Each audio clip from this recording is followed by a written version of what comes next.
જીવો છું રસીલા તારા મુખડાને જોતી જીવો છું રસીલા તારા મુખડાને જોતી હૈરાના હાર પ્યારા નથડીના મોતી હૈરાના હાર પ્યારા નથડીના મોતી જીવો છું રસીલા તારા મુખડાને જોતી જીવો છું રસીલા તારા મુખડાને જોતી જીવો છું રસીલા તારા મુખડાને જોતી સહજાનંદ સ્વામી મહારાજની જય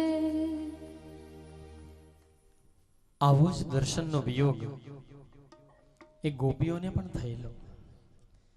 અક્રૂરજી કૃષ્ણ અને બળદેવને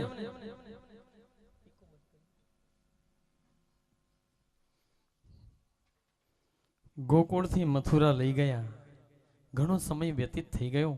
કૃષ્ણના કોઈ સમાચાર નથી અને એટલે પ્રેમમાં બાવરી વલેલી ગોપીઓ એ ફરિયાદ કરે છે, કાના આટલો સમય વ્યતીત થઈ ગયો, તારા કોઈ સમાચાર નથી. ભગવાન શ્રી કૃષ્ણ નારાયણ મથુરામાં કંસ વધ કરે છે. ત્યારબાદ સૌ પ્રથમ માતા પિતાને છોડાવ્યા જેલમાંથી. માં દેવકી અને વસુદેવજીને જેલમાંથી છોડાવ્યા પછી દેવકીને પહેલા ઈચ્છા થઈ, મારે કાનાને જમાડવો છે. પ્રભુને જમવા બેસાડ્યા છે. થાળીમાં સૌથી પહેલા માખણનો પિંડો મૂક્યો. એ માખણ જોયું અને કૃષ્ણની આંખમાં અસુરની ધાર વહેવા માંડી. ઉભા થઈ ગયા, મહેલની અગાસીએ જતા રહ્યા. ગોકુળ ભણી મીટ માંડીને પ્રભુ ઉભા રહ્યા છે. અને ત્યારે પાછળ ને પાછળ માં દેવકી આવ્યા, બેટા મારાથી કોઈ ભૂલ થઈ છે? ના મૈયા ના, આ માખણ જોયું ને મને મારું ગોકુળ યાદ આવી ગયું. માં યશોદાનો એ પ્રેમ. નંદ યશોદાના ઘરે કેટલી ગાયોના દૂધણા હતા. એ માખણને મિશ્રી નિત્ય ખાવાની મળતી. ગોપીઓના ઘરે જઈ જઈને તોફાન કરતા. આ બધું મૈયા મને યાદ આવી ગયું. ફરીથી મારા ભાણામાં માખણ ક્યારેય ન મૂકશો. અને ત્યારે અંતરના ભાવો જે પરમાત્માએ વ્યક્ત કર્યા હતા, કવિઓએ પ્રયત્ન કર્યો છે. નંદલાલા ને માતા યશોદાજી સાંભરે, મમતાની મૂર્તિ મારી રહી ગઈ ગોકુળમાં. નંદલાલા ને માતા યશોદાજી સાંભરે, મમતાની મૂર્તિ મારી રહી ગઈ ગોકુળમાં. નંદલાલા ને માતા યશોદાજી સાંભરે, મમતાની મૂર્તિ મારી રહી ગઈ ગોકુળમાં.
हे मोर पीछ पाघ मारी रही गई गोकुल मां नंद लाला ने माता यशोदा जी सांभरे ममता नी मूर्ति मारी रही गई गोकुल मां नंद लाला ने माता यशोदा जी सांभरे ममता नी मूर्ति मारी रही गई गोकुल मां।